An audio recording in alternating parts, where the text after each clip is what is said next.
Hi there, boys and girls, and I have your reading lesson for this Wednesday. Last week we did some work with informative texts, which we said were nonfiction books. This week, I thought it was going to be helpful if we went back into our informative texts because this week we're starting research writing and specifically research writing about an animal. So, if you noticed, our read alouds for this week have had a lot to do with different animals. I'm hoping that it's been helpful for you, especially if you're writing about one of them. Maybe you picked one that we saw at the zoo on Monday. Maybe one of these books has helped you with your writing. Well, as we continue, I'm hoping that you are getting to know a lot about, or a little bit about, more animals, and also practicing nonfiction retelling with main idea and key details.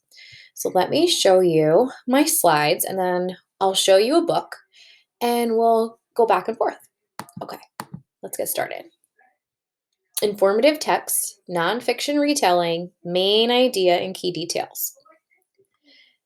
So, the main idea, when we're thinking about it, you're thinking about what the book is mostly all about. What was the topic? If you just read a book and it had information about all different kinds of airplanes, you would say the topic of your book was all about airplanes. We'll get to this in just a bit. But going along with the main idea, you would have to list a couple of facts that support your main idea. And you might be wondering, well, what does that mean? Well, if my topic was all about airplanes, I would go back into my book and find two facts that had to do with the airplanes I learned about. Those would be the key details or the supporting details, details that go along with what the main idea is. Okay, so the book I have picked out for you today is called Gorillas. And I'm going to just keep me here and read through the book with you. Gorillas. Here's a question. What do you learn about gorillas from this book? Okay, well, let's see what we can learn.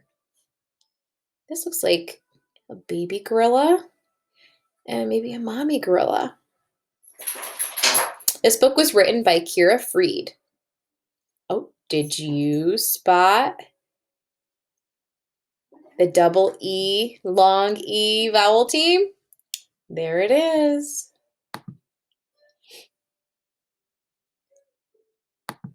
Okay, table of contents.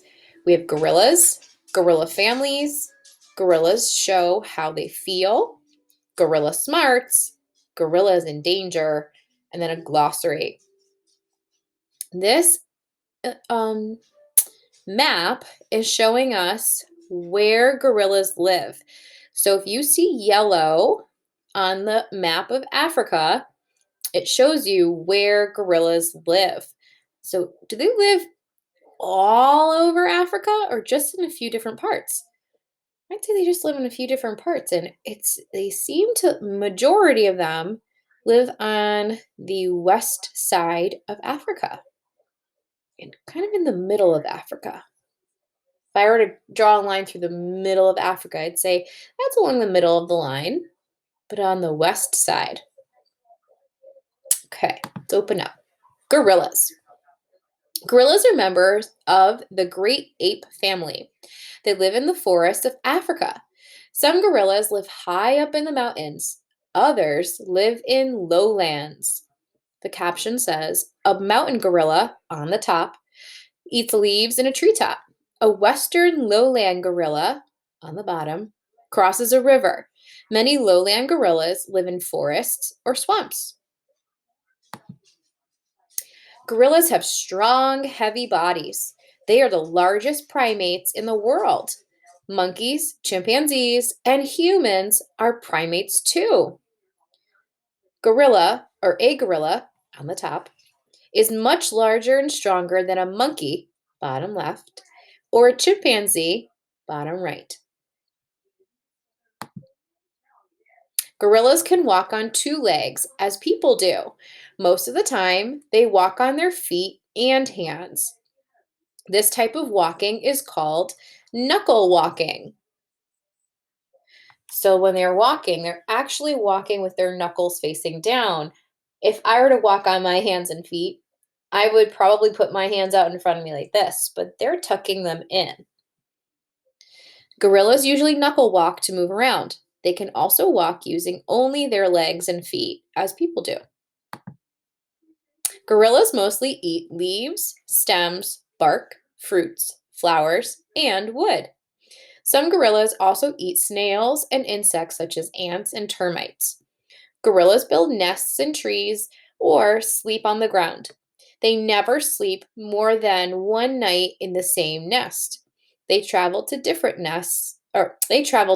areas in search of food. A western lowland gorilla eats a stem at the edge of a body of water. Gorilla families. A gorilla family is called a troop or a band. A troop eats, sleeps, and plays together. Family members wrestle and play tag and catch for fun. They groom each other's fur. Grooming is an important way for them to be close and friendly together. Young mountain gorillas wrestle and play fight.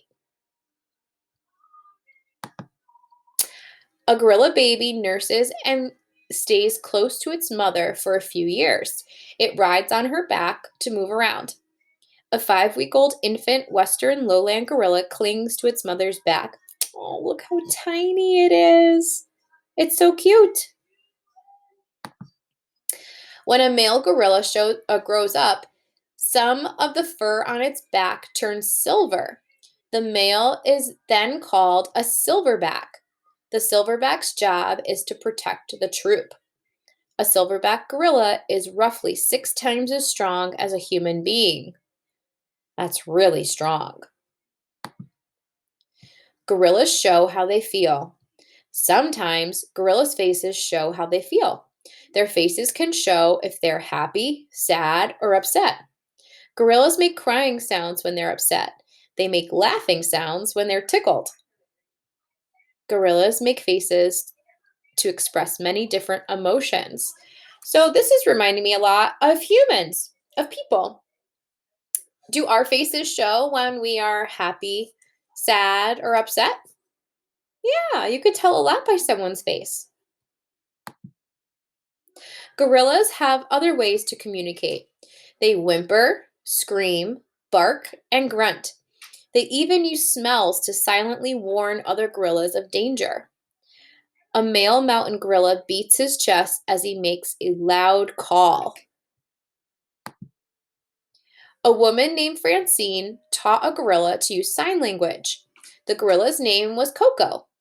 Coco used signs to tell Francine what she wanted and how she felt. During her lifetime, Coco learned to make more than 1,000 different signs. That tells me that gorillas are very smart animals. Gorilla smarts. Gorillas are very smart. They can make and use tools, but this doesn't happen very often. A gorilla can use a twig to fish for ants. A gorilla can use a stick to check how deep a pool of water is. A gorilla can use a rock as a hammer to break open nuts. A 3-year-old lowland gorilla uses a stone hammer to break open a palm nut. Gorillas in danger. Many gorillas have been killed by hunters. Their forest homes are being cut down. Gorillas are now endangered. Many people are trying to save these great apes. A man who works to save gorillas sits close to an orphan gorilla as she is released back into the wild. And here's the glossary. Remember, a glossary is like a book's own special dictionary. It has some of the words that they thought were important that you might not know the definitions of or what they meant. So, communicate is to make one's thoughts or ideas known using words, pictures, hand signals, and other means. Endangered. It's endangered of dying out completely. Family, a related group of living things that have things in common. Groom, to clean or brush the coat of an animal. Lowlands, land that is low or mostly flat. And primates, mammals such as humans, apes, and monkeys that have large brains and complex hands and feet. That would be like us. And that was all about gorillas. So if I'm thinking about my main idea, I would say, what was this book mostly all about? It was all about gorillas. And what were two new facts that you learned about gorillas that you didn't know before? Well, I might need to go back into my book to find out what are two new facts. I didn't know that a gorilla family was called a troop or a band. And I thought it was really interesting that a gorilla never sleeps in the same place, more like night after night. They move around. Something else that I thought was really interesting was that Francine taught Coco sign language, and Coco learned more than 1,000 different signs. How smart gorillas are. And there was one other fact that I was thinking of.